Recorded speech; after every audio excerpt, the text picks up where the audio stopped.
नक्सलवाद। आज हम नक्सलवाद के बारे में अध्ययन करेंगे। बीए सेकेंड ईयर का चैप्टर है। देखिए, सबसे पहले तो नक्सलवाद से तात्पर्य। नक्सलवाद को माओवाद भी बोलते हैं और नक्सलवाद या माओवादी वामपंथी अतिवाद का ही नाम है। भारत में पहली बार 1960 के दशक में वामपंथी अतिवाद ने अपना विकृत चेहरा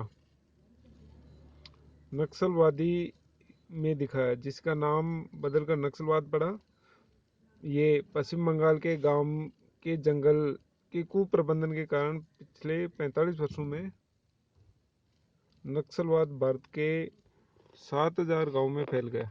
आज विभिन्न नक्सलवादी ग्रुप भारत के 19% जंगल को नियंत्रित कर रहे हैं, जिसका क्षेत्रफल बांग्लादेश के आकार का 2.5 गुना है।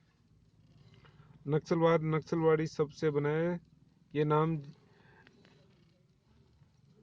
उन्हें पश्चिम बंगाल के दार्जिलिंग जिले के सिलीगुड़ी के निकट एक गांव नक्सलवादी से मिला है।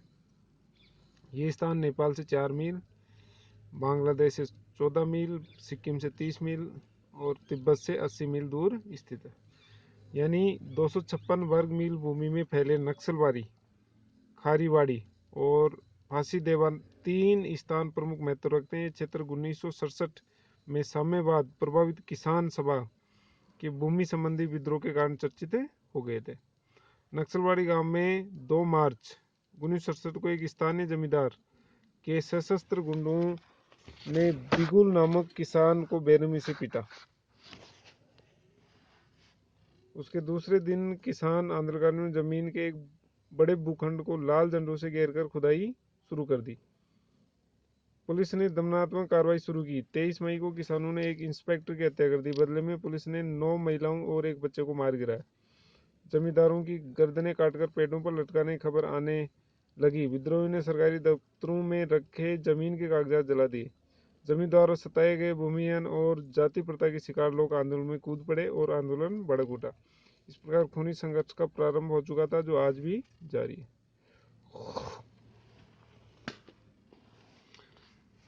नक्सलवाद का विस्तार।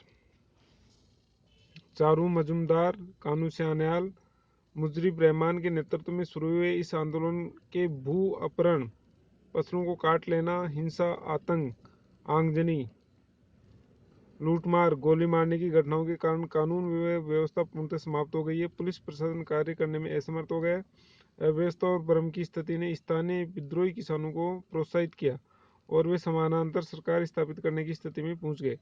इसका परिणाम था कि 4 माह की अवधि के भीतर किसान सभाओं की सदस्य संख्या 4,50,000 तक पहुंच गई। यद्यपि कुछ समय पश्चात पश्चिम बंगाल की संयुक्त मोर्चा सरकार उन्हें दबाने में सफल रही।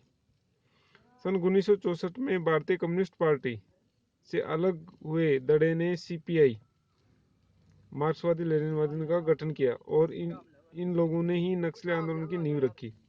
इनमें सबसे प्रमुख थे बंगाल के जमींदार परिवार के चारू मजुमदार। ये आंदोलन ऐसे समय में फूट पड़ा जब सीपीआई ने बांग्ला कांग्रेस के साथ पश्चिम बंगाल में गठबंधन सरकार का गठन किया। पश्चिम बंगाल में उभरी इस आंदोलन का प्रभाव आंध्र प्रदेश, तेलंगाना, केरल, उड़ीसा तक देखा गया। मेडिकल और इंजीनियर के सैकड़ों छात्र पढ़ाई छोड़कर इस आंदोलन में कूद पड़े।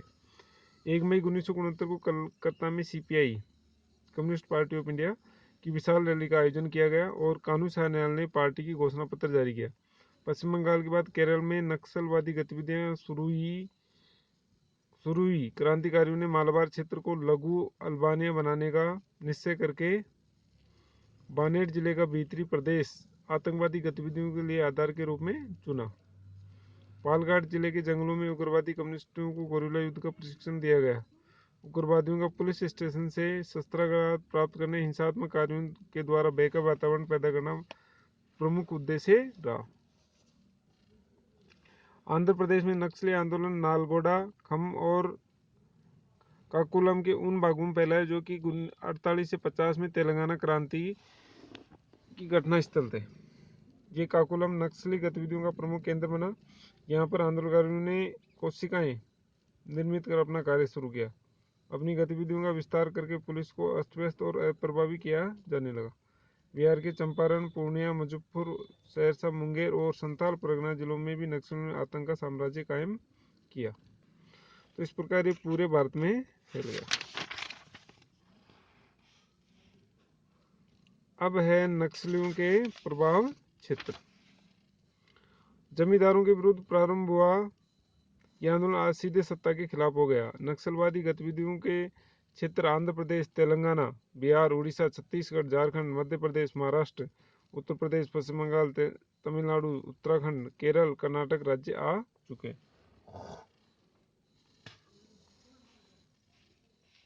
गृह मंत्रालय की एक रिपोर्ट के अनुसार देश के 14 राज्यों में 160 जिले नक्सली हिंसा से पूरी तरह ग्रस्त हैं।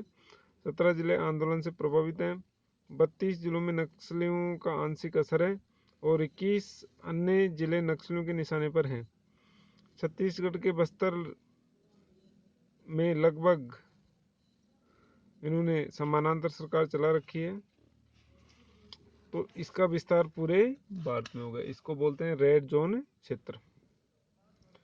अब देखिए, ये जो आप नक्शे में देखें तो इसको ऐसे समझना है कि जो भारत का पूर्वी हिस्सा है ना, दक्षिण पूर्वी हिस्सा, जिसमें नीचे से चले यहाँ पे केरल, तमिलनाडु, आंध्र प्रदेश, तेलंगाना और फिर उड़ीसा, छत्तीसगढ़, झारखंड, पश्चिम बंगाल, ये पूरा का पूरा जो क्षेत्र है दक्षिण पूर्वी क्षेत्र, ये रेड जोन क्षेत्र कहलाता है, यानी नक्सलवादी प्रभावित क्षेत्र कहलाता है। और इसके बारे में भी आप अखबारों में, न्यूज़पेपर में पढ़ते रहते हो कि नक्सलियों ने इतने पुलिसकर्मियों को मार दिया, इतने लोगों को मार दिया, ये कर दिया, ये पुल उड़ा दिया, वो कर दिया। तो इस तरह की बातें रोज देखी सुनी जा रही हैं। अब आपको ये समझना है कि नक्सलवाद क्या है और इसका क्या प्रभाव है। अगर ये क्वेश्चन आता है तो आपका इसका आंसर इस तरह देना है कि नक्सलवाद पश्चिम बंगाल के नक्सलवाड़ी गांव से प्रारंभ हुआ एक आंदोलन है जो मुख्यतः शोषित वर्ग या जिसको कह सकते हैं गरीब वर्ग, जिनके पास भूमि नहीं थी, संसाधन नहीं थे, उनके द्वारा जमींदारों के विरुद्ध चलाया गया आंदोलन है। और ये आंदोलन शुरू में उचित मांगों को लेकर था, यानी जो वंचित वर्ग था, जो मजदूर वर्ग था, जो किसान वर्ग था, उन्होंने अपनी हक की लड़ाई को लेकर, अपनी मांगों को लेकर यह आंदोलन प्रारंभ किया था। लेकिन धीरे धीरे पुलिस कार्रवाई और जमींदारों की हट दर्मिता के कारण यह आंदोलन हिंसक हो गया, यानी हिंसा पे उतार हो गया। इसमें जमींदारों को मारा गया, पुलिस जो सहयोग, प्रशासन ने सहयोग किया, प्रशासन को भी मारा गया।